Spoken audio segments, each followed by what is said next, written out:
It's the beginning of hour number 2 here on Sunday morning on Robin Hood Radio. That means it's time to bring in Willie Hallihan from sportingacause.com. That is Willie's site where he blogs and also lists a chronological calendar of events that are fundraisers and that are all somehow, some way sports related as well. And Willie joins us. We take a look at this every week. Good morning, Willie. Thanks for joining us today. Good morning, Marshall. As always, thanks for having me on. I have more of the usual. I've got some calendar items, some updates, and whatnot. And, well, let's get to it. Today, some of the events I'm going to be talking about are ongoing. I've spoken of them before. They're events that have changed to a virtual format with the pandemic and all of that.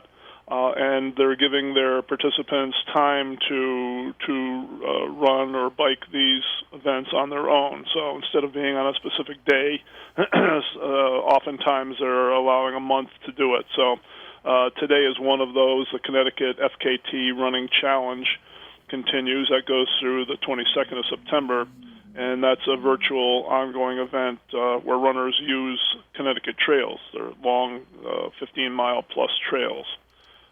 They can register and win medals and so forth, but you can find the details and links at Sporting a Cause. Also, the Josh Billings Runaground, the 44th edition of that, has turned virtual, and the same holds true. It was meant for a certain day, but now they're letting people run these triathlon events wherever they can, whenever they can, through the 13th. There's registration for that, too. You can get a T-shirt, but all these registration, they're trying to make the events as normal as possible in this abnormal world, and that's why instead of just running on your own and making believe you're at the event, they're trying to capture as much of the feel for the event and the cause that's related to it as possible. So you can register, you can there are strategies to give them your times and distances and things like that, and get a T-shirt and pay your dues and support the cause. And everybody's doing the best they can. Today also, just to throw it in, the Indy 500 is running, but without fans. That's going to seem strange for everybody, I'm sure. And then Saturday the 29th, we'll move up to there, the annual Run for Uns 5K. It's an odd name, but it's a 5K fundraiser that was organized in memory of Chris Unsworth, who was apparently a very well-loved cross-country coach up in the Monument Mountain High School up in Great Barrington. And their race it only started last year. That was the first year. This year it's running virtually. Now for September 1st through the 30th, the Great Cycle Challenge. It's another one of these ongoing events. It's a bicycling event. It was actually virtual to begin with. It's one of those events where bicyclists ride as many miles, log as many miles as they can in over a month's time, and raise funds in the meantime, and they're raising money for the Children's Cancer Research Fund. And that's September 1st through the 30th. Now, September 3rd through the 7th is the historic festival Labor Day weekend at Lime Rock Park. And I read this stuff over a lot because some of the elements I thought on the website were a little confusing. So, Marshall, you can weigh in if I know that this has always been a big deal for Robin Hood Radio. It's Thursday through Monday of the Labor Day weekend. Thursday is the parade of vintage race cars that is always held on the first day of that event. It's a 17-mile event, 100 vehicles. It winds through the towns, and in the past has always ended up in the middle of Falls Village, where they all park. It becomes a car show. There's vendors and so forth. The parade is happening, but the gathering afterwards is not. The parade is going to, again, go its normal route, but end up back at Lime Rock Park instead of stopping in Falls Village. It's too bad because it was a great time. SWASA personnel always parked the cars, and large throngs of people would show up, and it was always a party atmosphere. It was always fun, but that part of it, sadly, like so many others, has gone away. Now, if I understand correctly, the Friday's a practice day. Saturday and Monday are racing, and those will be non-spectator events. And Sunday, in between there, that concourse, that very popular event where people come and look at cars and so forth, will be open to the public. Did I get that correct? As far as you know? It's open to the public, but there's only a limited number of tickets, and the tickets are available through Lime Rock Park. So it's not going to be like it was before. You're just not going to be able to show up and go to the concourse. You're going to have to get tickets through Lime Rock Park because there's only a limited number of tickets that's going to be available for that. Okay, well, thank you. That's important to know. So, recapping that, Thursday the parade is on. The gathering afterwards is not. The Friday practice, Saturday and Monday racing will be held, but not for spectators. And Sunday, the concourse will be open in a limited way to the public. So, there's a lot on their website, on the Lime Rock Park website. So, go to there for ticket prices and so forth. I should note that the Trans Am Speed Tour Classic at Lime Rock Park, it was postponed from Memorial Day to October 18th. And for now, at least, it looks like spectators will be able to go to that, at least for now. But as we know, things can change in an instant. That's the calendar for the near future. A couple of updates. The Canaan VFW Golf Tournament has been canceled. Normally it's held in the middle of September, and it would have been its 30th year. I know Mo Spadassini, who has organized it forever, lamented the fact that they couldn't get that 30th year in, and they just couldn't pull it off. Golf tournaments can be difficult when they're postponed because there are only certain days that are available at country clubs, and a lot of moving parts, and it just wasn't feasible. And they always raise and have raised over hundreds of thousands of dollars for scholarships for Region 1 students. But they'll be back next year. The Northwest Connecticut Crop Hunger Walk has announced that it will be held, but it'll be done virtually. This will be the 37th year for that. And they always get a lot of people. They typically draw over 500 participants to that. Many of them are secondary school students from Hotchkiss and Salisbury and Indian Mountain School and Housatonic.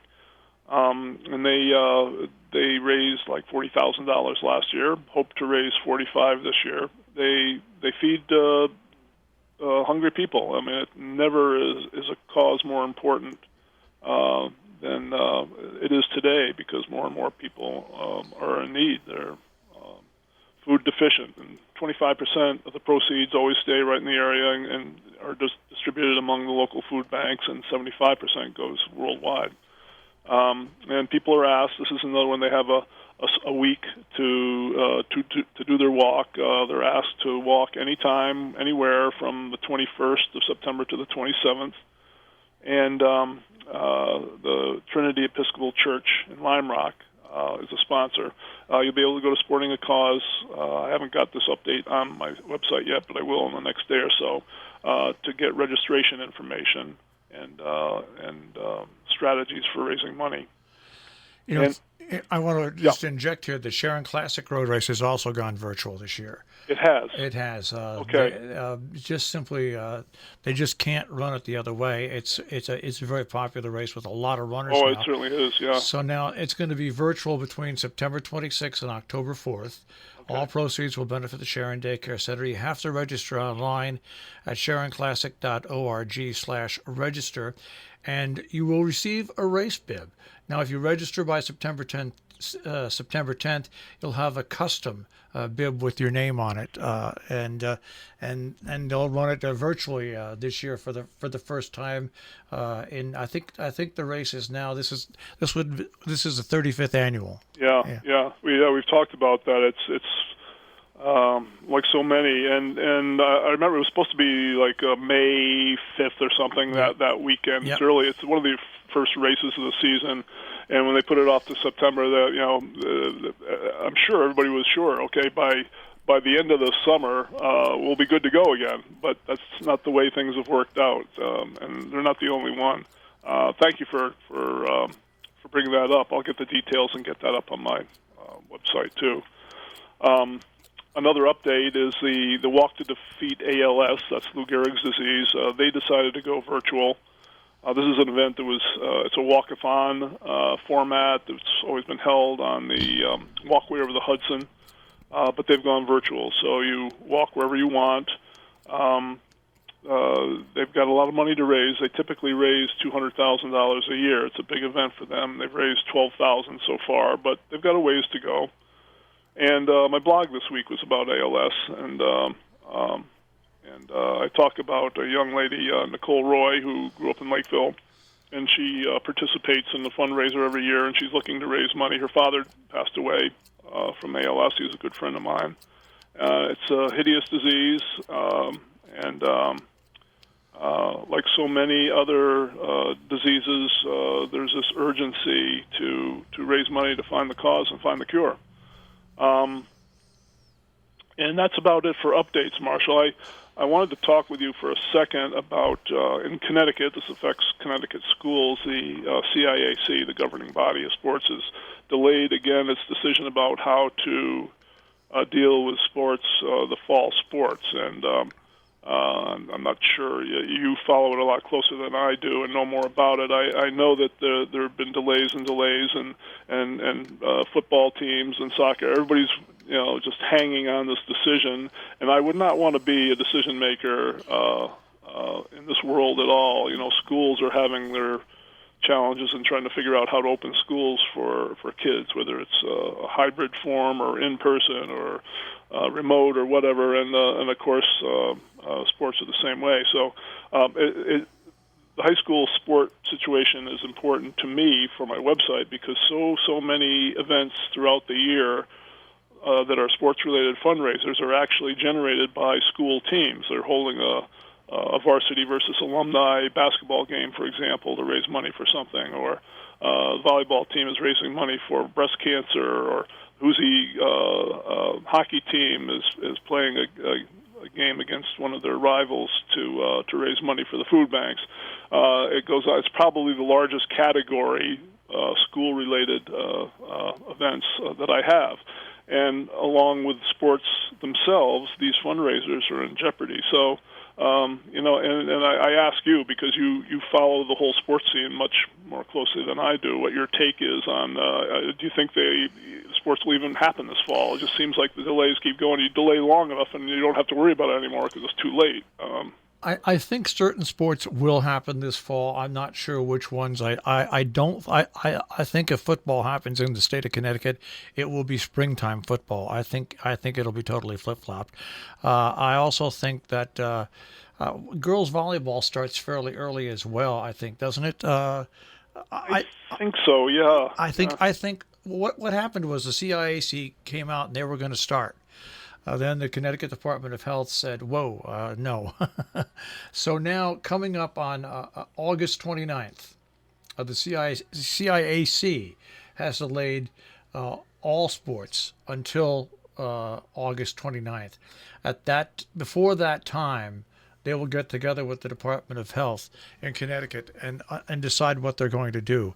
I do believe that the early sports will be affected the most. And like I said, if you've got a football program, I probably think that's going to be put off until the springtime. And we already know there's no Thanksgiving football this year, which is like saying there's no night football in Texas. It's a real big thing. Sure. But I think all sports are in jeopardy right now. And the reason I say that is I've had numerous conversations with our new superintendent, Lisa Carter, who's doing just an amazing job here in Region 1, considering she's taking over in this crisis. And as much as the schools plan, as much as the athletic departments plan, everything is at the whim of the Department of Public Health in the state of Connecticut. All the openings are set for schools in Region 1, the way they're going to be held. And the Region 1 middle school program, which was going to be brand new this year, they have decided to postpone this indefinitely simply because whatever they set up and plan is out of their control. So I would think that when we go back to school and we see what happens in the first month of school with COVID-19 and with the flu and with the health issues, will really dictate what happens to sports not only in the fall but in the wintertime as well. And I just think everybody has to, as much as they hate to fly by the seat of their pants, they have to do that, because even though the schools are reopening, as Lisa Carter has said to me, anything can change in a second. There are so many different plans that are out there on the table if and when COVID-19 somebody comes sick in schools and things like that. So I just think that it's a terrible way for athletes, because athletes have to train. It's not just even high school athletes, folks, and grams. You have to train and you have to be fairly proficient in what you want to do before you start a season. And I can't see it happening in the fall. And I hope I'm wrong, but I just wish the athletes hang in there and practice on their own home, keep in shape on their own, and hopefully sometime we'll be able to start. But it really doesn't look too good right now. But the CIAC is going to make a determination on the 29th, and it's going to be interesting to see what their determination is, and then what the state of Connecticut Health Department says about that. Yeah, well, there's a lot of heartbreak all over the place for all kinds of reasons. That's just one more example of it. So let's pray. That's all you can do right now, is just hope that actually this thing, because Connecticut has done a good job in getting it under control, but you just never know. You don't know. Yep. Well, to be continued, Marshall. All right, Willie, we'll check with you next week. All right, thank you so much. Take care. Willie Hallihan, Sporting a Cause, sportingacause.com on the web.